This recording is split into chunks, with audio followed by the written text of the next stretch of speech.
મળી આવતા હોય છે અને બળતણ તરીકે આપણે ઘર હોય, ઉદ્યોગો હોય, કારખાના હોય, વિવિધ જગ્યાએ એ પદાર્થનો આપણે બળતણ તરીકે ઉપયોગ કરીએ છીએ. તો એના સામાન્ય ઉદાહરણ જોઈએ છાણા, લાકડા, કોલસો, પેટ્રોલ, ડીઝલ વગેરે પદાર્થનો આપણે ઉપયોગ કરીએ છીએ. અને મીણબત્તી જે સળગે છે એના દ્વારા પ્રકાશ અને જ્યોત ઉત્પન્ન થાય છે અને શું કોલસો સળગે છે ત્યારે એમાંથી પણ પ્રકાશ અને જ્યોત ઉત્પન્ન થાય છે કે નહીં એ પણ આપણે જોવાનું છે. તો પ્રથમ તો આપણે દહન શું છે એટલે કે જેનું બળતણ થાય છે એ કેવો પદાર્થ છે કે એ શું છે એ જોવાનું છે.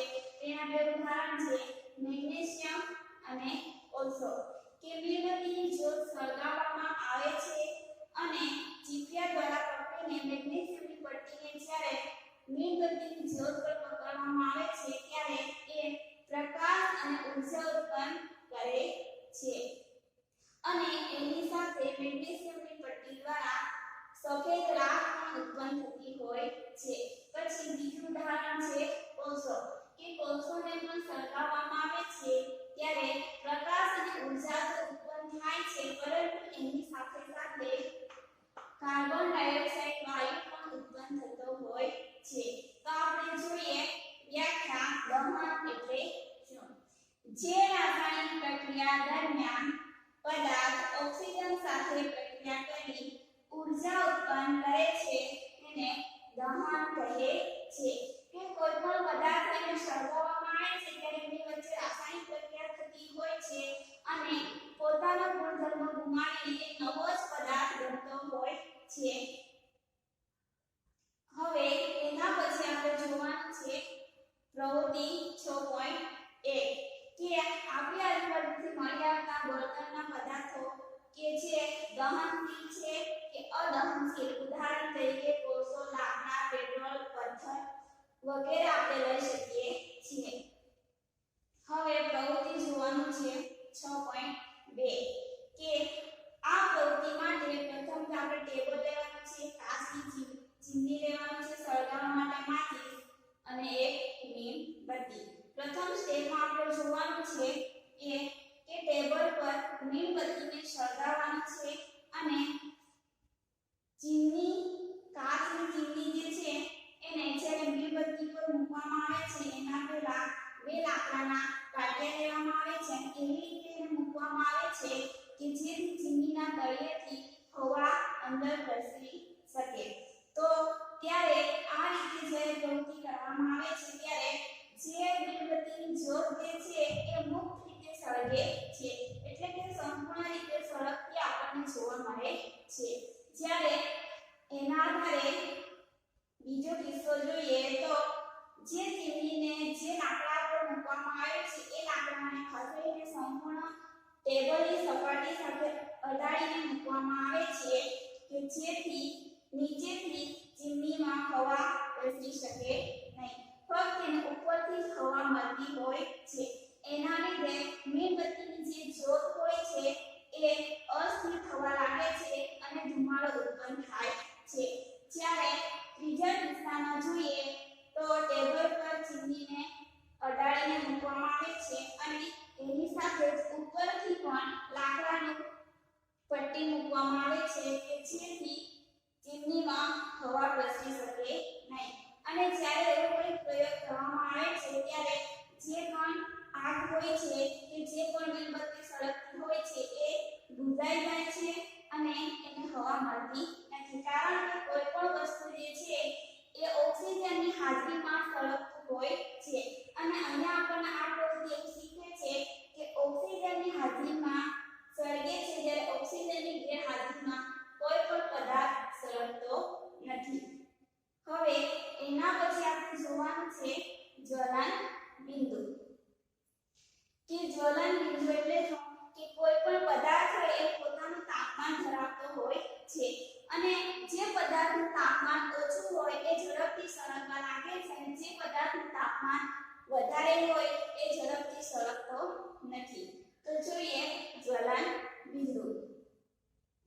જે નીચામાં નીચા તાપમાને પદાર્થ સળગે છે તે તાપમાનને જ્વલન બિંદુ કહે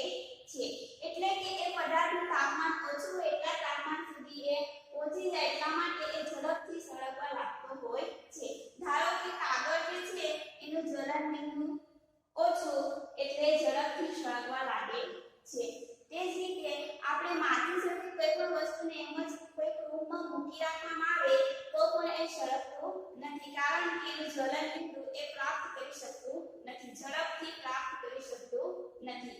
તો દીવાસળી જે છે એની આપણે બનાવટ જોવાની છે કે આટલા સમયથી આપણે દીવાસળીનો ઉપયોગ કરતા આવીએ છીએ તો કઈ રીતે બનાવવામાં આવે છે.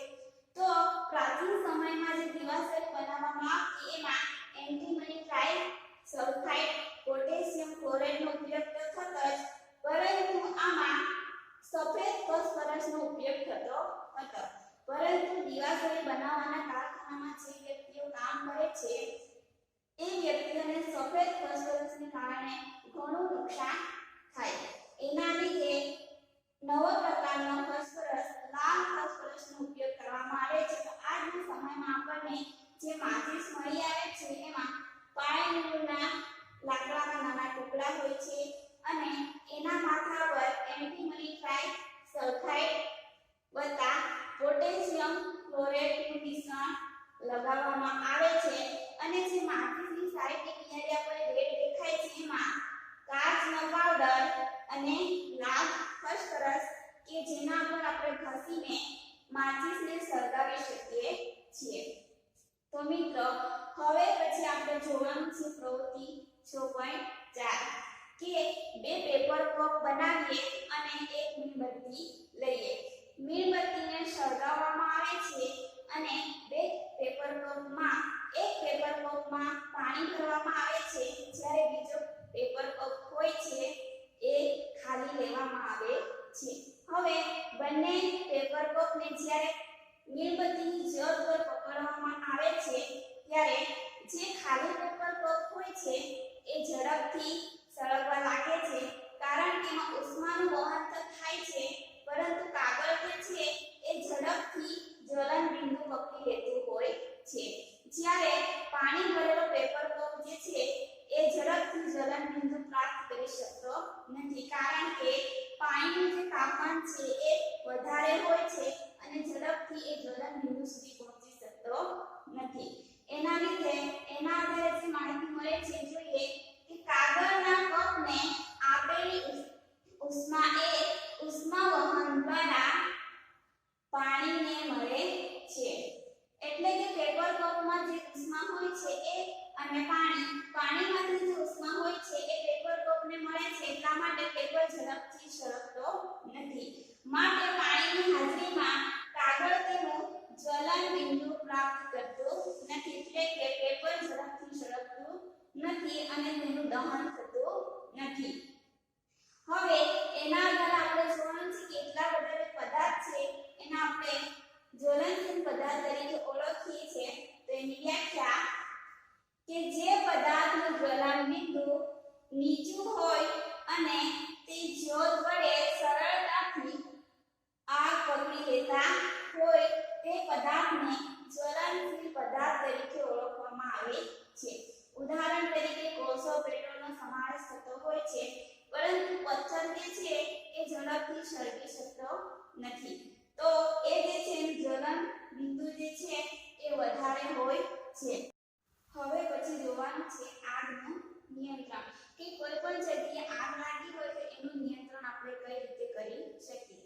તો કોઈ સ્કૂલ હોય કે ઘર હોય, કોઈ પણ જગ્યાએ આગ લાગી હોય તો આપણે સૌપ્રથમ ફાયર બ્રિગેડને જાણ કરવી જોઈએ અને ફાયર બ્રિગેડ આપણને કઈ રીતે મદદરૂપ થાય છે તો એ પાણીનો ઝડપી છંટકાવ કરતો હોય છે, કે પાણીનો ફોર્સ વધારીને જે પણ પદાર્થ સળગતું હોય એનું તાપમાન ઘટાડી શકે, એટલે કે જ્વલન બિંદુ નીચું આવે તો જે પણ પદાર્થ સળગતો હોય એ બંધ થઈ જાય છે. અને બીજું કે જ્યારે તેલ હોય કે પેટ્રોલ હોય એ જગ્યાએ આગ લાગી હોય તો આપણે પાણી દ્વારા એને હોલવી શકતા નથી, કારણ કે જે પાણીનું સ્તર જે છે એ તેલ કરતા નીચું હોય છે, એટલા માટે પાણી દ્વારા આપણે એને હોલવી શકતા નથી. તો એને ઓલવવા માટે બેકિંગ સોડા વત્તા પોટેશિયમ બાયકાર્બોનેટનો પાવડરનો છંટકાવ કરવામાં આવે છે, જે હવાની હાજરીમાં કાર્બન ડાયોક્સાઇડ ઉત્પન્ન કરે છે અને એના લીધે આગને આપણે નિયંત્રિત કરી શકીએ છીએ. હવે આપણે જોવાનું છે દહનના પ્રકારો. દહનના 3 પ્રકારો છે: ઝડપી દહન, સંયુક્ત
ભાગની શોધ. હવે એના પછી બીજો ભાગ છે પીળો એટલે કે અપૂર્ણ દહનવાળો ભાગ. અપૂર્ણ દહનવાળા ભાગમાં કોઈ પણ વસ્તુને સળગાવવામાં આવે તો એના પર બ્લેક મેશ જામતી હોય છે. તો એ ભાગ છે એ મધ્યમ ગરમ હોય છે. હવે એના પછી આપણે જોવાનું છે કે જેનું દહન થતું નથી કે ઓછું થાય છે એવો ભાગ કયો છે. તો સૌથી ઓછું દહન થાય એ ભાગ એટલે સૌથી અંદરનો કાળો ભાગ. જો ન દહન થયેલા મીઠી વરાળવાળો સૌથી અંદરનો ભાગ કાળા રંગનો હોય છે અને એ સૌથી ઓછો ગરમ ભાગ હોય છે. તો આ જે છે એ જ્યોતનું બંધારણથી જે પણ જ્યોત ઉત્પન્ન થાય છે એ અલગ અલગ રંગની સાથે અલગ અલગ રીતે જોવા મળે છે. હવે એના પછી આપણે જોવાનું છે બળતણ એટલે શું. તો બળતણ તરીકે આપણે અલગ અલગ પ્રકારના પદાર્થ જોઈ ગયા. જેમાં આપણે વસ્તુ કે જે પદાર્થ છે એની જરૂરિયાત પ્રમાણે આપણે ઉપયોગ કરતા હોય છે. તો જોઈએ ઘરેલું કે ઔદ્યોગિક જરૂરિયાતો માટે ઉષ્મા ઉર્જાનો સ્ત્રોત તરીકે મુખ્યત્વે લાકડું, કોલસો, પેટ્રોલ કે કેરોસીન હોય છે. આવા પદાર્થને બળતણ તરીકે ઓળખવામાં આવે છે કે બીજી રીતે ઈંધણ તરીકે પણ ઓળખવામાં આવે છે. હવે જોવાનું છે બળતણની કાર્યક્ષમતા કે 1 કિલોગ્રામ બળતણનું સંપૂર્ણ દહન થવાથી ઉત્પન્ન થતા ઉષ્મા ઉર્જાના જથ્થાને તેનું કેલરી મૂલ્ય કહે છે. એટલે કે જો મિત્રો બળતણનું પ્રમાણ વધારે હોય અને એનું સંપૂર્ણ દહન થવાથી જે ઉષ્મા ઉર્જા ઉત્પન્ન થાય છે એ કુલ ઉષ્મા ઉર્જાને કેલરી મૂલ્ય તરીકે ઓળખવામાં આવે છે. ધારો કે પેટ્રોલ છે, કેરોસીન છે, લાકડા છે, કોઈ પણ આપણે પદાર્થ લઈએ અને એનું બળતણ કરીએ એના આધારે બળતણનું કેલરી મૂલ્ય નક્કી થતું હોય છે. તો આ કેલરી મૂલ્યના આધારે એનો એકમ છે કિલો જૂલ પ્રતિ કિલોગ્રામ. અહીંયા આપણને કૌંસમાં એકમ જે આપેલો છે સંજ્ઞામાં કે એટલે કે કિલો અને જે એટલે જૂલ અને છેદમાં કિલોગ્રામ. હવે એ જ રીતે આપણે જોવાનું છે કે દહન અને જ્યોતમાં આપણે વિવિધ પ્રકારના બળતણ વિશે શીખી ગયા. તો એના લીધે આપણને કઈ કઈ સમસ્યાઓ થઈ શકે એ આપણા માટે નુકસાનકારક છે કે ફાયદાકારક છે. બળતણનું દહન હાનિકારક પદાર્થનું ઉત્પાદન પ્રેરે છે કે બળતણને લીધે અલગ અલગ પ્રકારની બીમારી કે મનુષ્યને પણ નુકસાન થતું હોય છે કે પ્રદૂષણનું પ્રમાણ પણ વધતું હોય છે. તો આપણે જોવાનું છે કાર્બન ધરાવતા બળતણ જેવા કે લાકડું, કોલસો અને પેટ્રોલિયમ જેનું બળતણ કરવામાં આવે લાકડું, કોલસો અને પેટ્રોલિયમ એમાંથી કાર્બનના સૂક્ષ્મ કણો ઉત્પન્ન થતા હોય છે જે આપણા શરીરની અંદર પહોંચે તો શ્વાસ સંબંધિત રોગો પ્રેરે છે. અસ્થમા જેવા રોગો કે અલગ પ્રકારના રોગો પણ થઈ શકે છે અને પ્રદૂષણના કારણે આપણને શ્વાસ લેવામાં પણ તકલીફ પડતી હોય છે. હવે બીજું જોઈએ કે બળતણનું અપૂર્ણ દહનથી કાર્બન મોનોક્સાઇડ વાયુ ઉત્પન્ન થાય છે. ધારો કે લાકડું જે છે એનું અપૂર્ણ દહન થાય તો એમાંથી કાર્બન મોનોક્સાઇડ ઉત્પન્ન થાય છે જે મનુષ્ય માટે હાનિકારક હોય છે અને વાતાવરણમાં પ્રદૂષણ પણ એના લીધે ફેલાતું હોય છે. અને એ જ રીતે જો બંધ ઓરડામાં કોલસાને સળગાવવામાં આવે તો એમાંથી પણ કાર્બન મોનોક્સાઇડ ઉત્પન્ન થાય છે જે અલગ પ્રકારના રોગો પ્રેરે છે. હવે એના પછી આપણે જોવાનું છે બીજું હાનિકારક અસર. મોટા ભાગના બળતણના દહનથી કાર્બન ડાયોક્સાઇડ ઉત્પન્ન થાય છે જે ગ્લોબલ વોર્મિંગ પ્રેરે છે. એટલે કે બળતણના લીધે જો સતત કાર્બન ડાયોક્સાઇડનું પ્રમાણ વધતું રહે, ગરમીનું પ્રમાણ વધતું જાય છે એને આપણે ગ્લોબલ વોર્મિંગ તરીકે ઓળખીએ છીએ. હવે બીજું જોવાનું છે સલ્ફર અને નાઇટ્રોજન ઓક્સાઇડના વરસાદના પાણી સાથે ભળીને એસિડ બનાવે છે. આવા વરસાદને એસિડ વર્ષા કહે છે. એટલે કે વાતાવરણમાં જો સતત વરસાદનું પ્રમાણ વાતાવરણમાં સતત વરસાદ થાય, પરંતુ વાતાવરણમાં સતત વધતા પ્રદૂષણને કારણે સલ્ફર અને નાઇટ્રોજનના ઓક્સાઇડ વરસાદના પાણી સાથે ભળી જતા હોય છે અને જ્યારે વરસાદ વરસે ત્યારે એની સાથે એસિડ વર્ષા થતી હોય છે અને એસિડ વર્ષા જે છે એ વાતાવરણને નુકસાન કરે છે કે જેમ કે ખેતી હોય તો ખેતીમાં અલગ અલગ પાકોને નુકસાન કરે છે, પછી ઇમારતોને અને જમીન માટે પણ હાનિકારક છે, તે રીતે જે જળચર પ્રાણીઓ છે એની માટે પણ હાનિકારક હોય છે. હવે જોવાનું છે આદર્શ વર્તન. આદર્શ વર્તન એટલે એવું વર્તન કે જેના લીધે પ્રદૂષણ ફેલાતું ન હોય, આપણને સરળતાથી મળી રહે એવા વર્તનને આપણે આદર્શ